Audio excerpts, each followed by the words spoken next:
Voltamos com o nosso programa Processo de Investigação.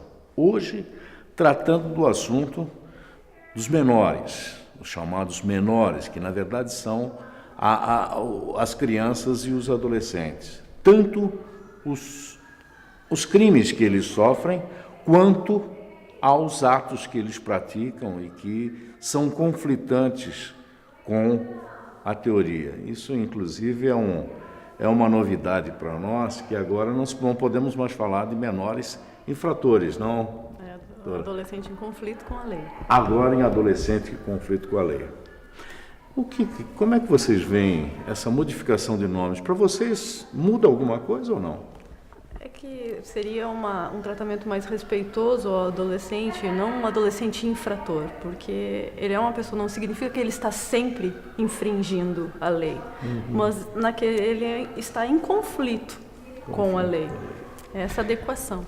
Bom, quando nós estamos aqui batendo um papo durante o nosso intervalo, o doutor tocou num assunto que eu achei também muito importante.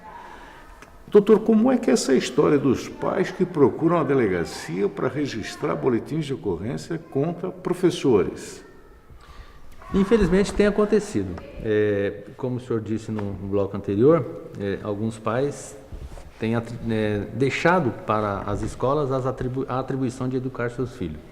Só que, de outra banda, nós temos verificado outras situações em que, dentro, ao que nós percebemos, no ambiente doméstico, essa criança goza de extrema liberdade e que, quando chega no ambiente escolar, os professores, os educadores tentam impor limite a essas crianças, chamando a atenção ou até mesmo colocando de castigo em determinada situação.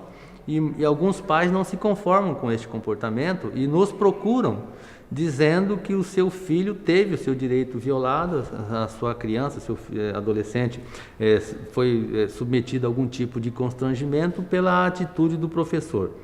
Nós temos a obrigação de fazer este registro, fazemos ali, anotamos ali a reclamação do pai, né, ou da mãe, encaminhamos aquilo para a própria Secretaria de Educação, se for órgão público, ou então para a própria escola, para que tome conhecimento daquele relato, e encaminhamos aquele procedimento ao juizado especial para que seja discutido na fase judicial esse tipo de conduta.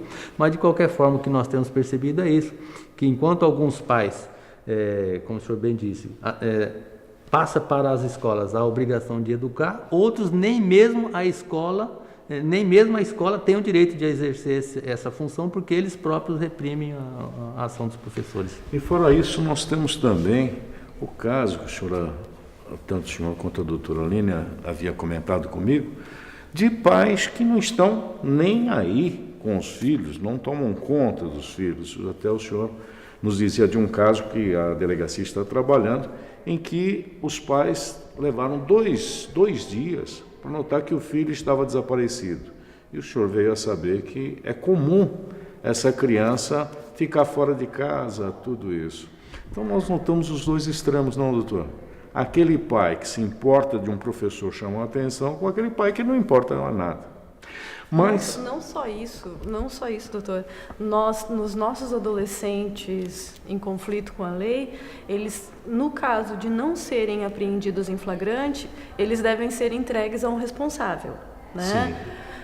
E inúmeras vezes nós chegamos para os pais ou para aquele responsável, o avô, para que ele busque o adolescente na delegacia, né, para assinar o termo, acompanhar a oitiva do adolescente. Inúmeras vezes eles se negam. Eles não querem sequer mais ter a responsabilidade, né, por aquele adolescente. Então, são várias brigas que nós temos, apesar de configurar crime. Ele se negar a receber o adolescente, nós já registramos o abandono material. Então, esses adolescentes também, nós já registramos casos de tráfico de drogas, que 2 adolescentes residiam sozinhos há 2 meses. Cadê essa mãe? Cadê as mães? Então, naquele instante, foram registrados boletins de ocorrências também com relação ao abandono material, que a gente encaminhou lá para a DPCA, porque daí o adolescente de infrator, ele passa a ser vítima. Doutora, a senhora nos dizia também, e o doutor Laureto também mencionou, que muitas vezes até tem que sair de um pouco daquela configuração dos protocolos que a polícia faz para atender, às vezes, até o social. A senhora me dizia de um adolescente que a senhora teve que convencê-lo a fazer o alistamento militar e a frequentar o EJA. E de tanto que a senhora falou, ele topou, né?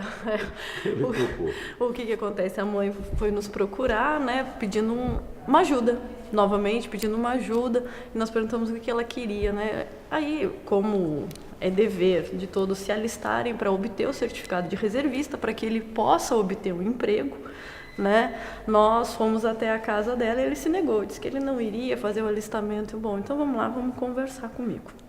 Aí ele foi para a delegacia, de tanto eu falar com ele, ele chegou e disse assim, tá, o que eu preciso fazer? Eu fazer porque você não gosta de conversar, filho? Nós estamos conversando, e o homem odeia conversar, né?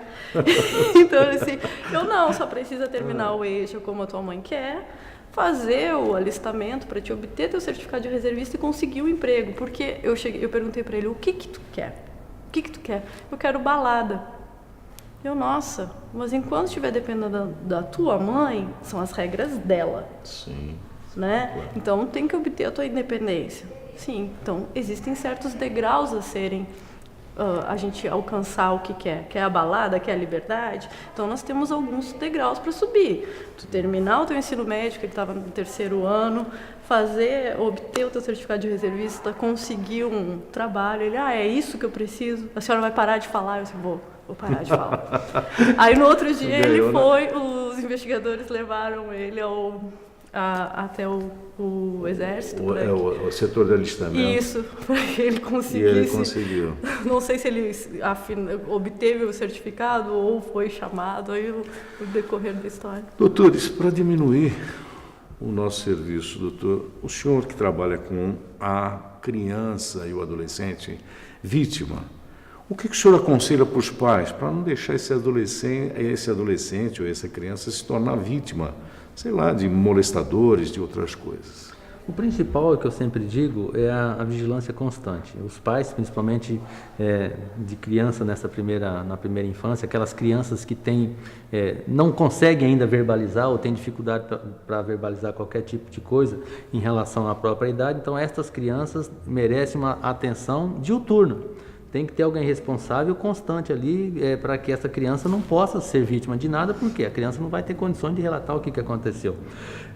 E de uma maneira geral, observar sempre, e nós temos tido inclusive algumas situações que chamam a atenção, principalmente nos crimes de violência sexual, em que em algum determinado momento a criança verbaliza para a mãe que aconteceu isso, o tio, geralmente é um tio, assim, mesmo que seja um tio por afinidade, né, um padrasto, ou mesmo um tio consanguíneo, alguém que é próximo da família, e muitas vezes a mãe prefere até questionar o suposto abusador vai negar, com certeza, então a mãe deixa até de acreditar na criança. Então são pelo menos duas situações. Primeiro, observar, e segundo, acreditar sempre.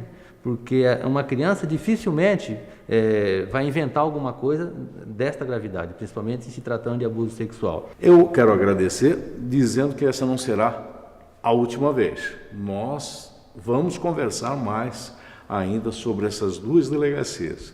E quero agradecer a participação de você, assinante, que nos acompanhou. E esteja aí na próxima semana.